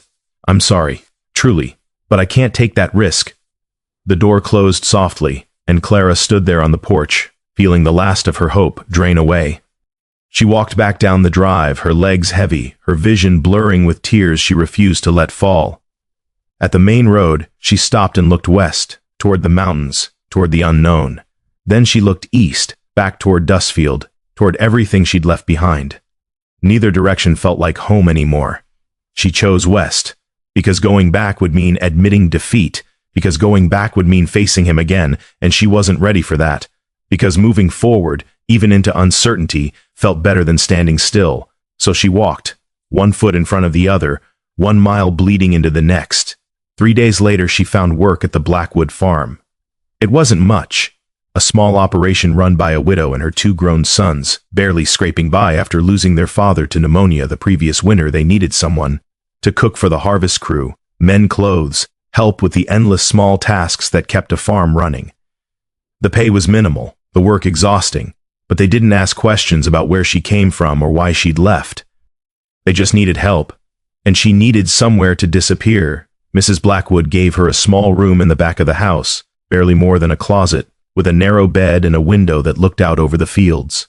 Clara unpacked her bag slowly, carefully, setting her mother's Bible on the wooden crate that served as a bedside table, the photograph of her parents she propped against the wall, the silver coin she held for a long moment before tucking it under her pillow, out of sight but not quite forgotten. That first night she lay awake listening to unfamiliar sounds, the creak of old wood settling, the rustle of mice in the walls, the distant lowing of cattle, everything strange and new and lonelier than she'd expected. She pressed her hand to her chest and felt her heart beating steady and strong, a rhythm that said still here, still alive, still moving forward. But beneath that rhythm was an ache she couldn't name, not quite grief, not quite regret, just a hollow space where something used to be. She closed her eyes and tried to sleep. Tried not to think about a man with tired eyes and gentle hands. Tried not to wonder if he'd noticed she was gone.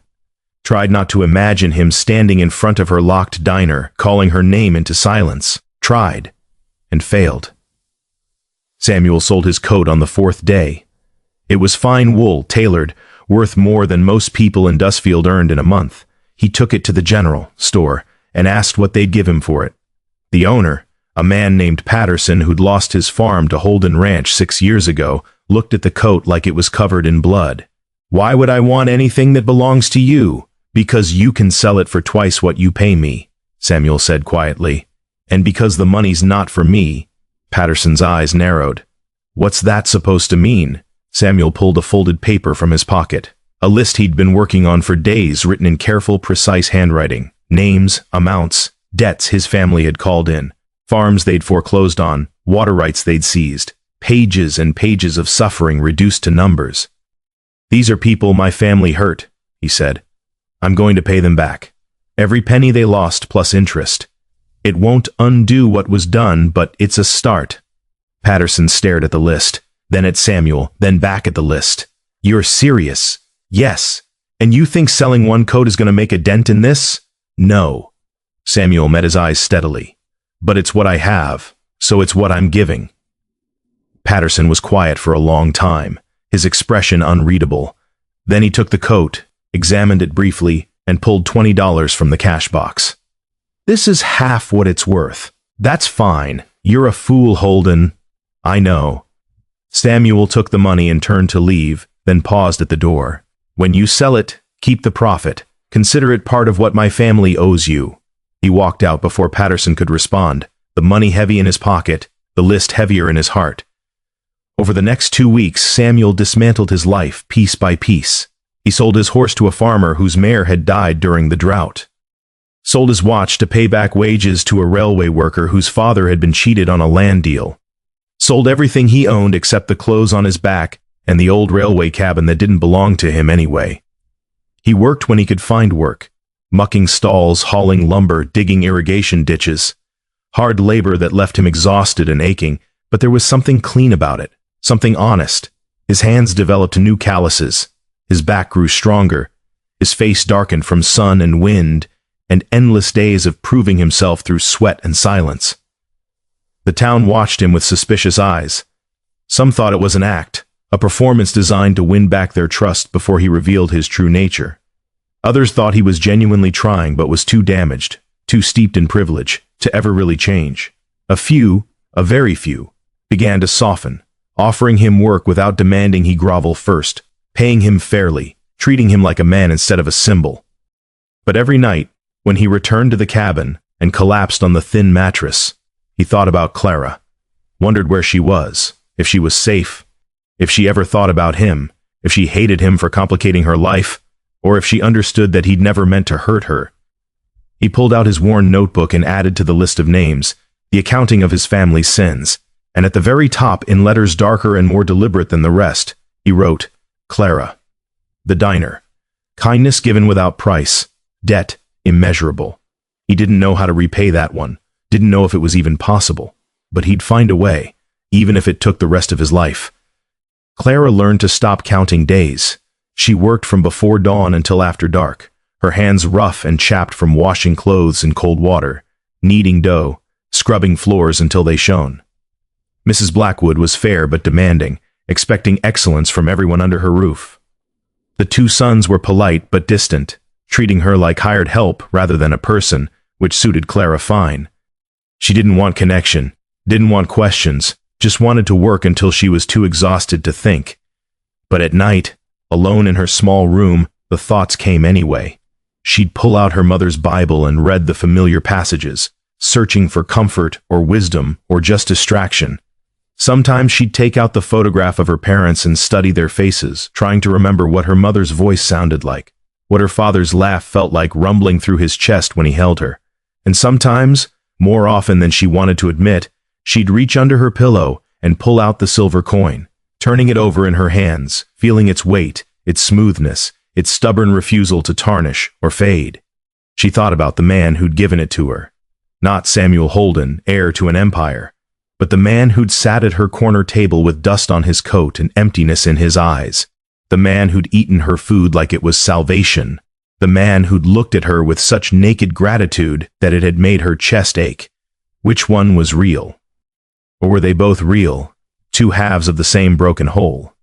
She didn't know, and that not knowing hurt more than any simple answer could have. One evening, about 3 weeks after she'd arrived at the Blackwood farm, she was hanging laundry when she heard horses approaching. She looked up and saw a stagecoach coming down the road, black and gleaming, drawn by 4 matching horses. The same coach that had brought Samuel's father to Dustfield, her hands stilled on the clothesline, her heart suddenly racing. The coach passed the farm without stopping, continuing west toward the mountains, but through the window Clara caught a glimpse of a face, silver hair, wire-rimmed glasses, an expression cold and calculating.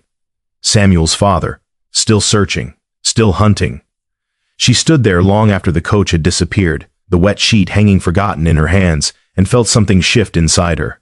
Fear, yes, but also anger, and beneath that anger, something fiercer and more complicated. If Samuel's father was still looking for him, that meant Samuel hadn't gone back, hadn't given in, was still in Dustfield, still trying to prove himself, still carrying the weight of his family's sins on shoulders that weren't built to bear them alone, and she'd left him to face it by himself. That night she couldn't sleep.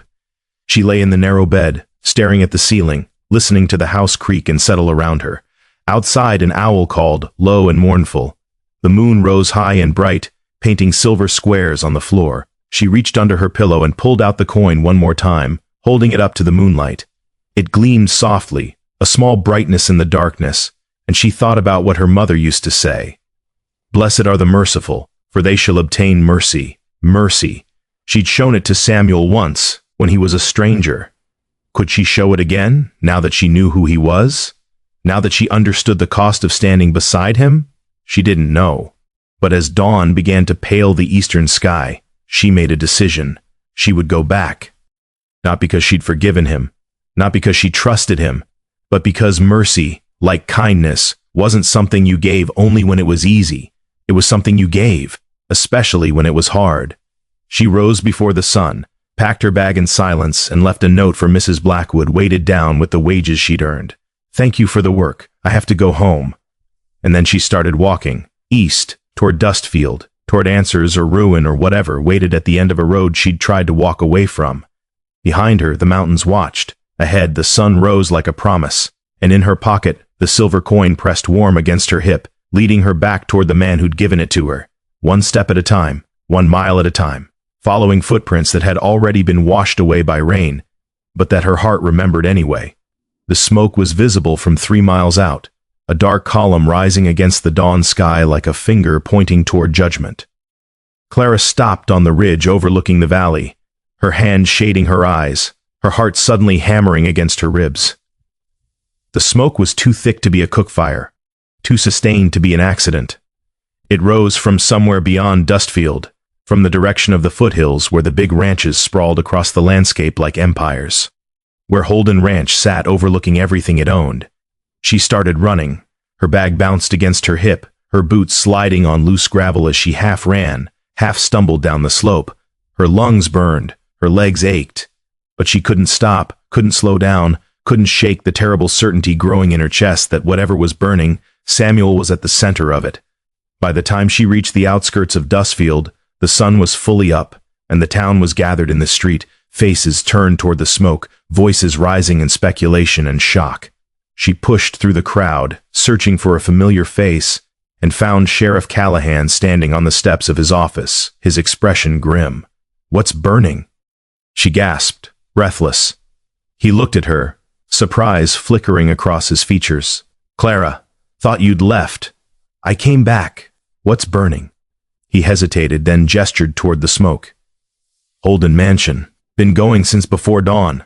By the time anyone noticed, it was too far gone to save." Her stomach dropped. "Was anyone inside?" "Don't think so. Place has been mostly empty since the old man pulled out. Just a few caretakers, and they got out safe."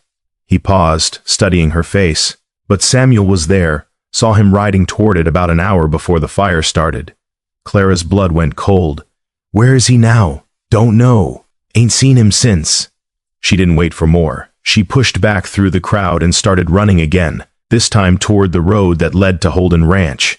People called after her, warnings, questions, demands to know where she was going, but she ignored them all. Her mind was racing, filled with terrible images. Samuel trapped in the burning house. Samuel hurt, unconscious, needing help. Samuel. She crested the final hill and stopped, her breath catching in her throat. The mansion was a skeleton of flame and smoke, its grand columns blackened, its roof collapsed inward, its windows blown out and breathing fire like the mouth of a furnace. The heat was intense even from 100 yards away, waves of it rippling the air, making the ground shimmer, and in front of it, silhouetted against the inferno, stood a single figure, Samuel. He was facing the fire, his shoulders squared, his head high, watching his inheritance burn with an expression of terrible peace on his face. His clothes were covered in ash, his hands blackened with soot, and as Clara drew closer, she could see tear tracks cutting through the grime on his cheeks. Samuel, he didn't turn, didn't acknowledge her presence, just kept staring at the flames, his jaw tight, his fists clenched at his sides. "I did it," he said quietly. "I burned it down." Clara stopped a few feet behind him, her heart pounding, her mind struggling to process what he was saying. Why? Because it needed to burn. His voice was hollow, scraped raw. Every beam in that house was paid for with someone's suffering. Every stone laid on the back of someone's loss. It was built with blood and tears, and I couldn't... His voice broke. I couldn't let it stand anymore. She took a step closer, close enough to feel the heat radiating off him, to smell the smoke in his hair and clothes. Samuel, what did you do? I went through it, room by room, took every legal document, every deed, every contract, everything my family used to justify taking what wasn't theirs. He gestured toward a pile of metal boxes sitting safely away from the fire. Save those. Need them to make things right. But everything else? He turned to look at her finally, and his eyes were red-rimmed and fierce. Everything else burned. The house, the furniture, the paintings and the crystal, and all the pretty things we bought with other people's misery. It's all gone now. Clara stared at him, this man who just destroyed his own legacy, and felt something shift in her chest. Not quite forgiveness. Not yet. But understanding. They'll arrest you for this. I know. Your father will come back. Let him come. Samuel's mouth curved into something that wasn't quite a smile. Let him see what's left of his precious empire. Let him understand that I meant what I said, that I'm done being part of what we built.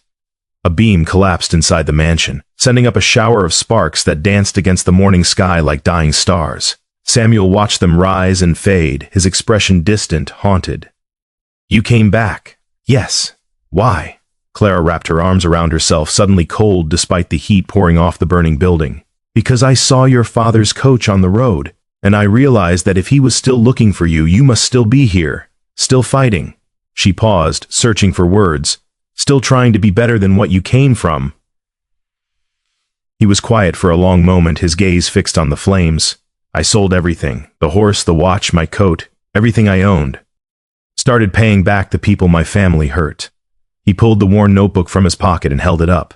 The edges were singed, the cover stained with ash. Got through about 30 names. Made a dent in maybe 5 or 6 debts. It's not enough, not even close. But it's something.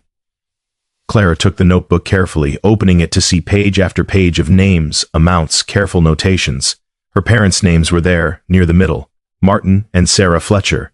Foreclosure threat, 1881. Amount owed, $340 plus 6 years interest. Status, debt forgiven, family deceased. Her eyes burned. You remembered them.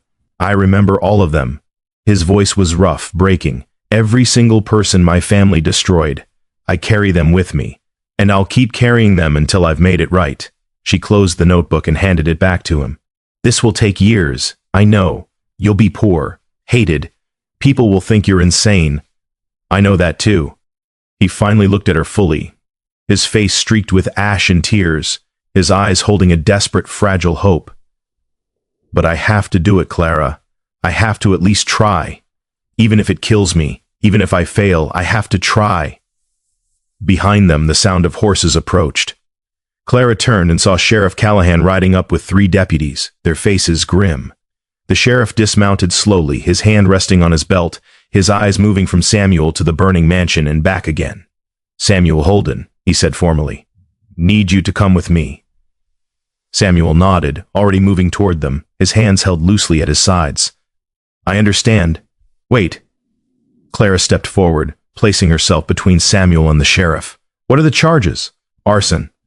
Destruction of property. Callahan's expression was sympathetic but firm. I'm sorry, Clara, but the law's the law. Whose property? She gestured toward the burning mansion. The house belonged to him, his family. He burned his own inheritance. Still illegal and dangerous. Fire could have spread, could have hurt people, but it didn't. Clara's voice was steady, stronger than she felt. It's contained to the property. No one was injured. And if Samuel owns the land, shouldn't he have the right to do what he wants with it? Callahan sighed, rubbing his face with his hand. It's not that simple, isn't it? She looked at the gathered deputies, at the growing crowd of townspeople riding up to see the spectacle. Or are we all just so used to the Holdens being untouchable that we can imagine them being held to the same standards as the rest of us? She's right. The voice came from the crowd, and Clara turned to see Patterson, the general store owner, dismounting from his horse. If this was anyone else burning down their own property, we'd call it foolish but legal. Only reason we're treating it different is because it's a Holden. And because we want to see him punished, added Mrs. Brennan, stepping forward with her arms crossed. But not for this, for what his family did to us. That's what this is really about." Murmurs of agreement rippled through the crowd. Callahan looked around at the gathering faces, his jaw working, clearly torn between duty and discretion. Finally, he sighed again and turned to Samuel. "You got any explanation for why you did this?" Samuel straightened, his voice carrying clear and strong across the gathered crowd. "Because I couldn't undo the past, but I could stop it from poisoning the future. That house was built on suffering. Every brick, every nail, every piece of it was paid for with money my family took from people who had nothing left to give." He gestured toward the boxes of documents. "I saved the legal papers because they're needed to make restitution, to return what was stolen. But the rest of it, the symbol of power and wealth built on others' pain, that needed to burn." The crowd was silent, watching him with expressions ranging from skepticism to grudging respect. "I'm guilty," Samuel continued. "Of arson, yes, but more than that, of benefiting from cruelty, of living in comfort while others suffered, of being too cowardly to stand up to my father when it mattered." His voice cracked. "I can't change what I was, but I can change what I am, and what I am now is someone who refuses to profit from evil anymore, even if it means losing everything." Callahan studied him for a long moment, then looked at Clara, then at the crowd. "All right, here's what's going to happen. Samuel, you're coming with me to give a formal statement. Clara, you too, as a witness. We'll sort out the legal side of this, see if there are actual charges to press." He paused, his expression softening slightly. "But between you and me, man's got a right to burn down his own house if he wants to be a fool about it." They spent the rest of the day in the sheriff's office, giving statements, answering questions, while lawyers were summoned and arguments were made. In the end, no charges were filed. The land belonged to Samuel, the house was his to destroy, and no one had been harmed. But the lawyers made it clear that his father would contest everything. The burning, the property, Samuel's right to dispose of family assets without permission. "Let him," Samuel said calmly. "I'm ready." By the time they were released, the sun was setting and the smoke had finally died down to thin wisps rising from the blackened ruins. Samuel and Clara walked back toward town in silence, their shadows stretching long behind them, the weight of the day pressing heavy on their shoulders. "Where will you stay?" Clara asked finally. "Railway cabin. Same as before." He glanced at her. "Where will you stay?" "The diner, if it hasn't been ransacked." They reached the main street and stopped, standing in the fading light, neither quite ready to separate.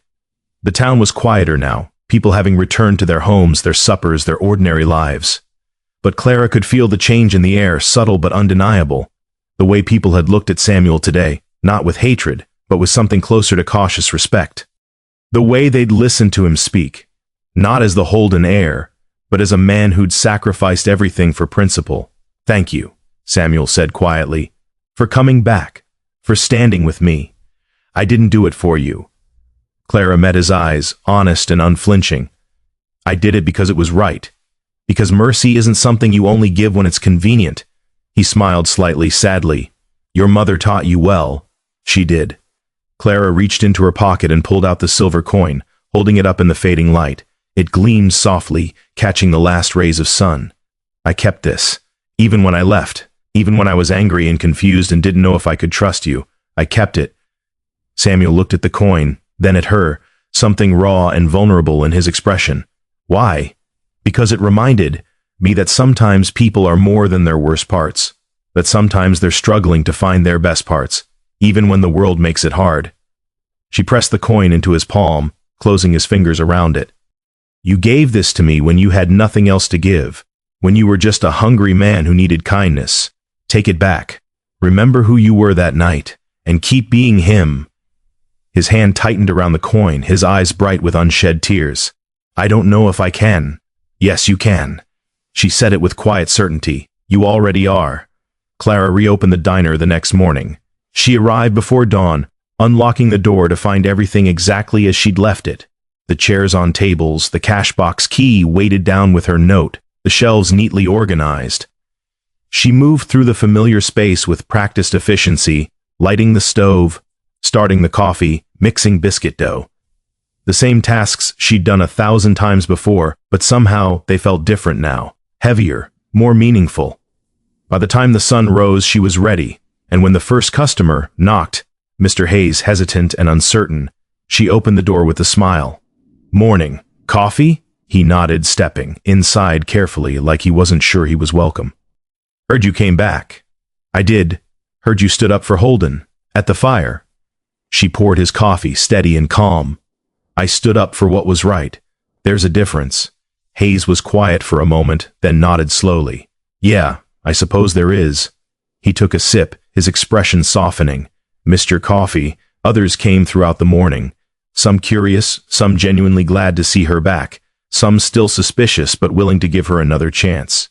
She served them all with the same quiet grace, asking no explanations, offering no apologies, just doing what she'd always done, providing food and warmth and a place to rest. Around midday, Samuel appeared in the doorway. He'd cleaned up, washed away the ash and soot, changed into clothes that were worn but clean. He stood there uncertainly, his hat in his hands, until she gestured him inside. "Sit." He sat at the counter, the same spot he'd occupied so many times before, but something was different now. The careful distance was gone, replaced by an understanding born of fire and sacrifice and standing together against judgment. She poured him coffee and set a plate in front of him. Eggs, bacon, biscuits. More than he'd paid for, more than she could afford to give freely. "Clara, eat first, talk after." He obeyed, eating slowly, gratefully, while she moved around the diner serving other customers. She could feel their eyes on them, the weight of their attention, but nobody said anything. Nobody challenged. They just watched and waited and wondered what would happen next. When Samuel finished, he pulled out exact change and set it on the counter. Then he reached into his other pocket and pulled out a folded paper, setting it beside the money. "What's this?" Clara picked up the paper, unfolding it carefully. It was a deed to the diner, transferred from Holden Ranch Holdings to Clara Fletcher, free and clear, no liens, no debts, no strings. Her hands shook. "Samuel, I can't." "Yes, you can." His voice was quiet but firm. "The diner was on land my family owned. Technically, you were renting from us, even though you probably didn't know it. That's over now. It's yours, free and clear. You never have to worry about losing it." Tears blurred her vision. "Why?" "Because you gave me half your meal when I had nothing. This is me giving you half of what's left of my inheritance." He smiled slightly. "Seems fair." She pressed the deed to her chest, her throat too tight to speak. Around them the diner had gone quiet, everyone listening, everyone witnessing this small act of restitution. Samuel stood slowly, putting his hat back on. "I've got work to do, debts to pay, people to make amends to." He met her eyes, and she saw in them a quiet determination, a strength born from stripping everything away until only the essential remained. "But I'll be back. For coffee. If that's all right." "It's all right." She smiled through her tears. "It's more than all right." He nodded once and walked toward the door, but before he left, he turned back, his hand on the frame. "Clara, thank you for giving me a reason to be better." Then he was gone, walking out into the bright morning, his shadow stretching long behind him. Clara watched him go, the deed still pressed against her heart, and felt something shift inside her. Not quite love, not yet, but something close to it, something like hope built on ashes and morning light. Around her, the diner slowly came back to life, conversations resuming, forks scraping plates, the ordinary sounds of ordinary people living ordinary lives. But underneath it all, she could feel the change, small and fragile, but real. A man trying to atone, a town trying to forgive, a girl trying to believe that sometimes mercy was enough to bridge the gap between what was and what could be. She folded the deed carefully and tucked it into her apron pocket, then picked up the coffee pot and returned to work. Outside, spring was creeping closer, turning the brown hills green, filling the creeks with snowmelt, painting the world in shades of possibility. And for the first time in longer than she could remember, Clara felt something like peace. Spring came slowly to the valley, like a promise whispered soft enough that you had to lean in close to hear it. The hills turned green first, then gold with wildflowers, lupine and poppy, Indian paintbrush and desert marigold spreading across the landscape like a painter's fever dream. The creek that had run dry for years now sang again, clear and bright, carving new paths through old stones. Birds returned, building nests in the eaves of houses, filling the dawn with music that had been silent too long. And through it all, Samuel worked. He rose before the sun each morning and returned after it set, his hands always busy, his mind always focused on the next name in his notebook, the next debt to repay, the next small piece of redemption to build from the ruins of his family's legacy.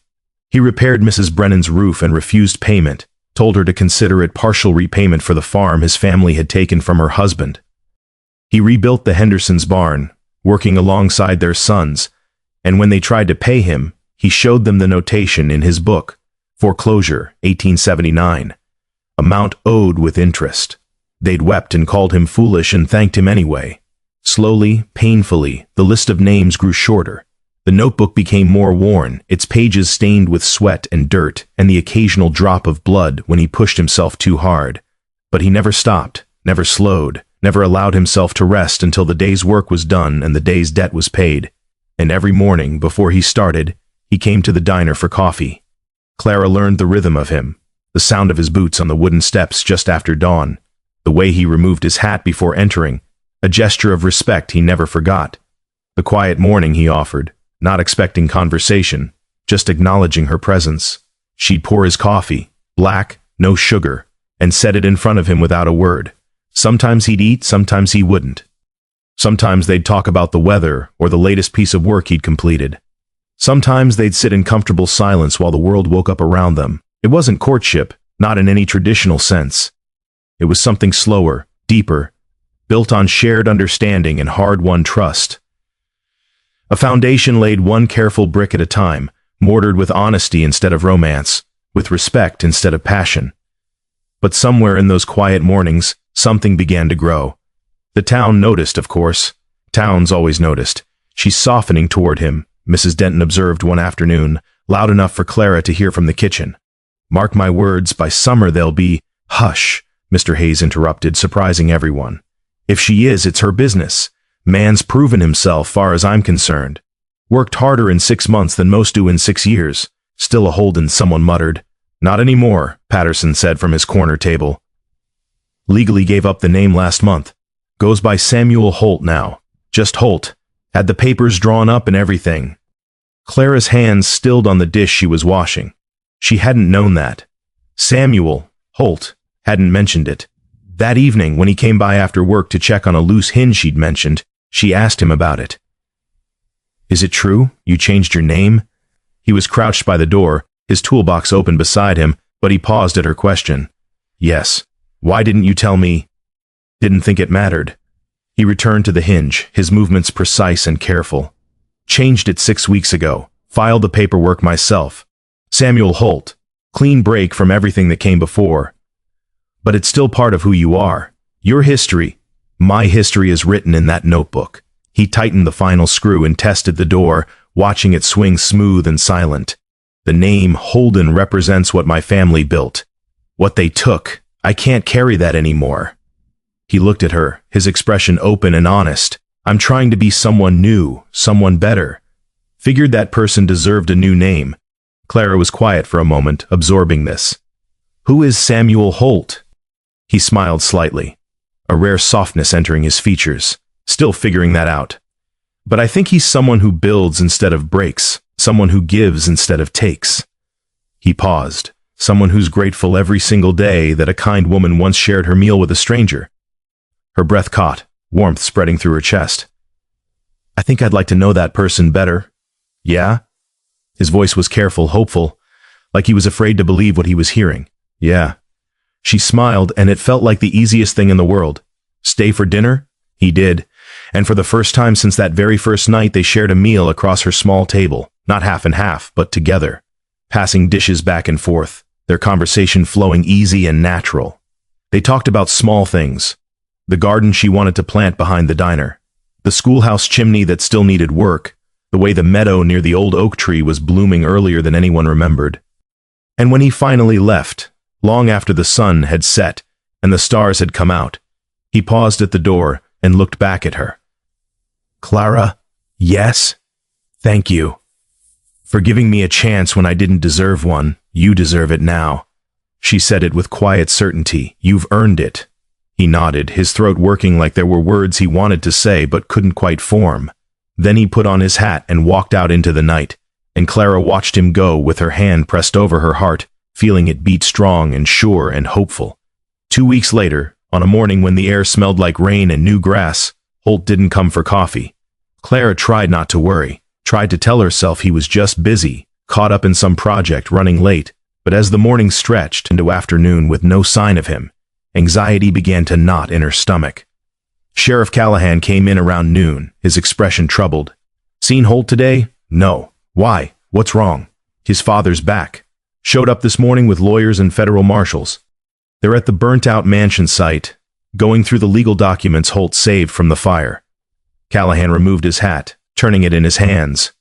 "There's talk of contesting the property transfers, claiming Holt didn't have legal authority to give away family assets." Clara's blood ran cold. "Can they do that?"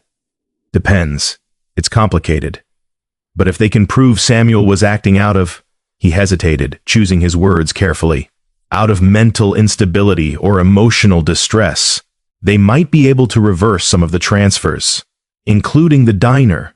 Maybe. I don't know." Clara untied her apron with shaking hands. "I need to go." "Clara, wait." But she was already out the door, running toward the road that led to what remained of Holden Ranch. Her mind raced with terrible possibilities. Holt arrested, the deeds reversed, everything he'd worked for undone by lawyers and legal technicalities, the town losing what he'd tried to give back. She reached the site out of breath, her heart pounding, and stopped at the edge of the gathered crowd. Federal marshals stood near the boxes of documents, pulling out papers, examining them with critical eyes. Lawyers in fine suits argued in tight circles, their voices sharp and businesslike. And in the center of it all, facing his father across a space that felt wider than miles, stood Holt. He looked smaller somehow, diminished by the presence of the older man's cold authority, but his spine was straight, his jaw set, his eyes clear and unwavering. "You've destroyed everything," his father was saying, his voice carrying across the gathered witnesses. "Generations of work, our family's legacy. And for what? To play at being noble? To pretend you're not what you are?" "I'm not what you are," Holt said quietly. "Not anymore. You're my son. You carry my blood. You bear the responsibility.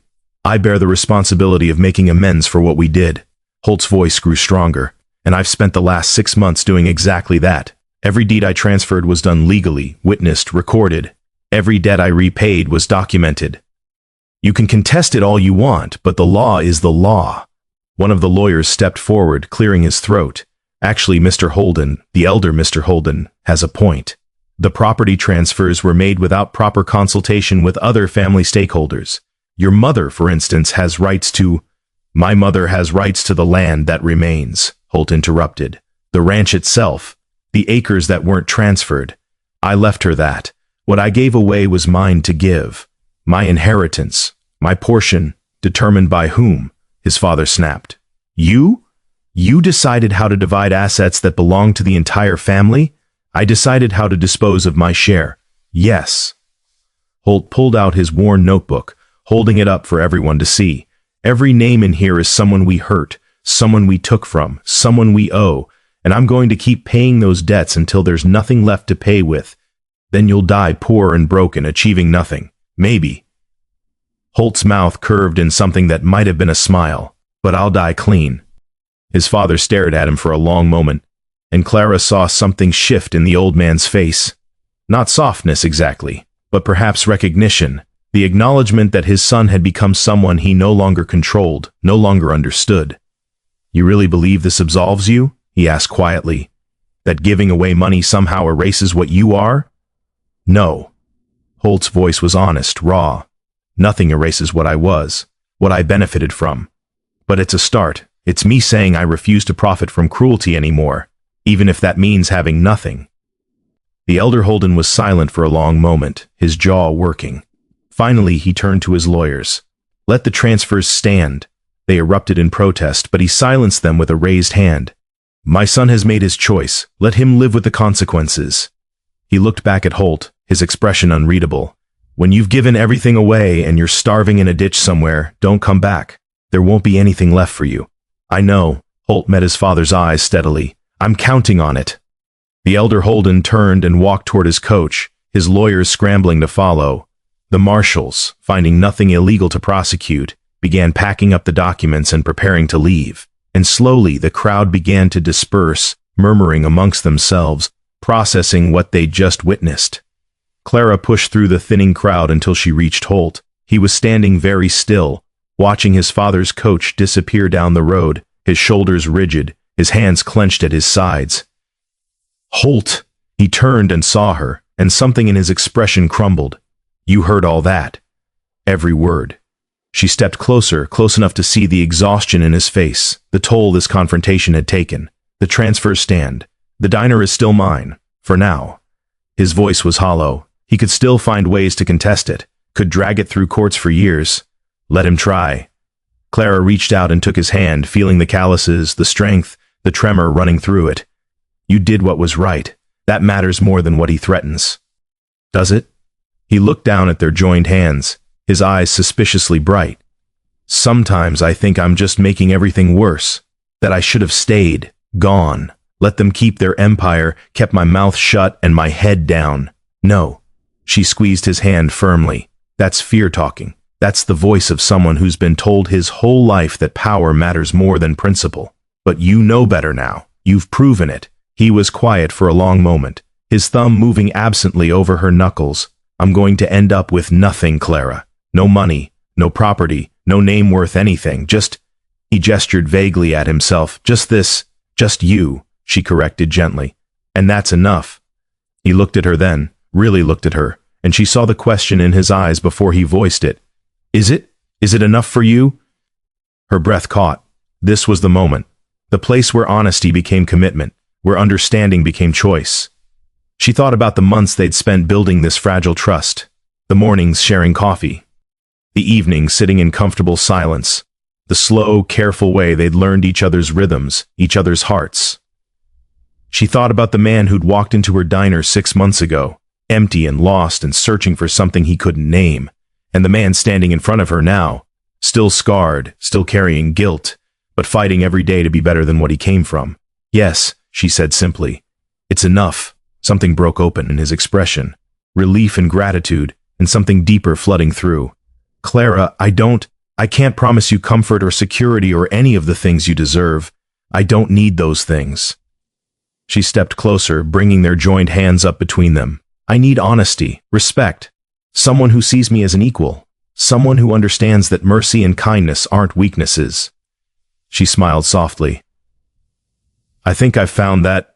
"You have." His voice was rough, thick with emotion. "You have, I swear. I'll spend the rest of my life proving it if you let me. Then prove it." She squeezed his hand once more, then released it. "Keep doing what you're doing. Keep making amends. Keep being the person you want to be." She paused. "And keep showing up for coffee every morning." He laughed, the sound broken and beautiful. "I can do that." "Good." She turned to walk back toward town, then glanced over her shoulder. "And Holt? When you're done with that list of yours, when you've paid back every debt and given away everything you have left," she smiled, "come find me. We'll figure out what comes next." She left him standing there among the ashes of his former life, and as she walked back toward Dustfield, toward the diner that was finally truly hers, she felt something settle in her chest. Not quite certainty, not quite peace, but something close to both. Hope, built on ashes and morning light and the slow, steady work of becoming better. Summer painted the valley in gold and green, and Holt worked through it all. By August, his notebook was nearly empty. Most of the names crossed off, most of the debts repaid or forgiven. He was thinner than he'd been, his clothes worn nearly through, his hands permanently stained with dirt and calluses. But there was a lightness in his step that hadn't been there before. A peace in his eyes that spoke of burdens slowly being lifted. He and Clara fell into a rhythm that felt like breathing. Mornings together over coffee.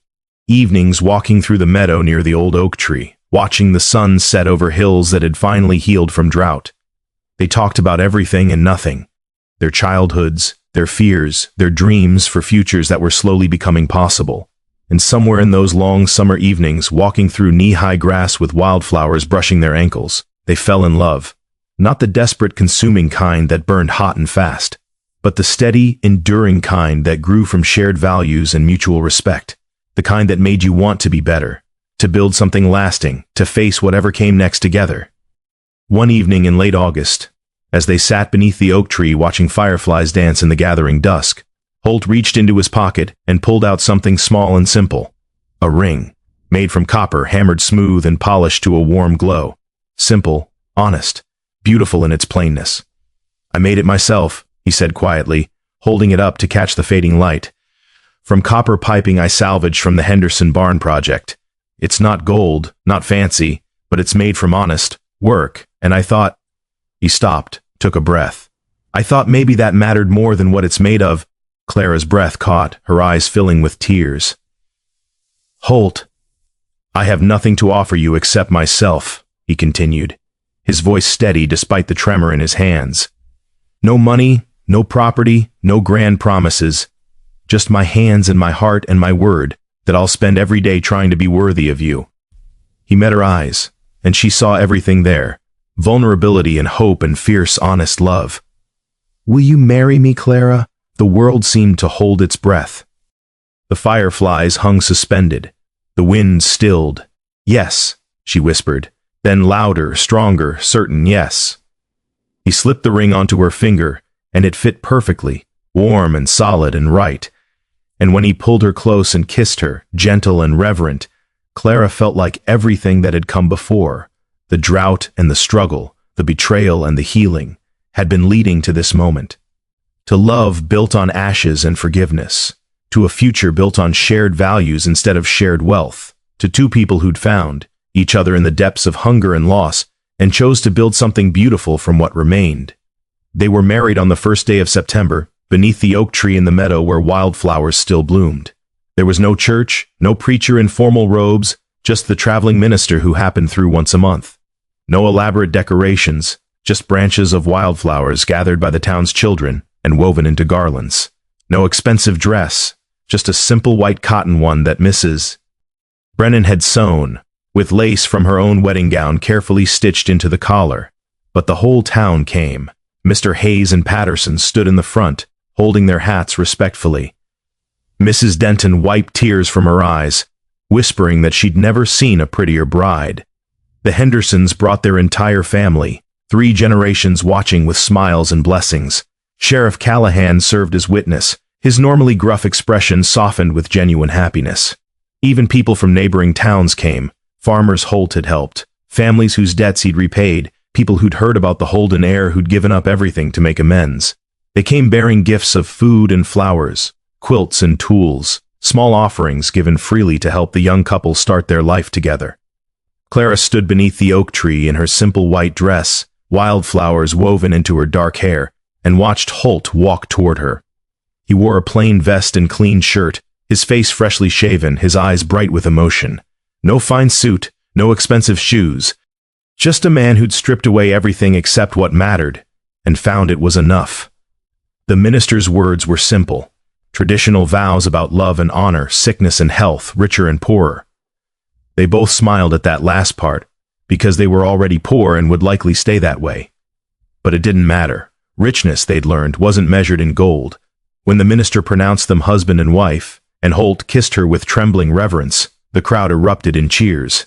Children threw handfuls of wildflower petals that caught the wind and swirled around them like blessing made visible. Someone started playing a fiddle, and soon the meadow was filled with music and laughter and dancing. Tables appeared, laden with food the townspeople had brought, roasted chicken and fresh bread, pies and cakes, vegetables from gardens that had finally recovered from the drought. Everyone shared freely, passing dishes and stories, celebrating not just a wedding but something larger, a healing, a second chance.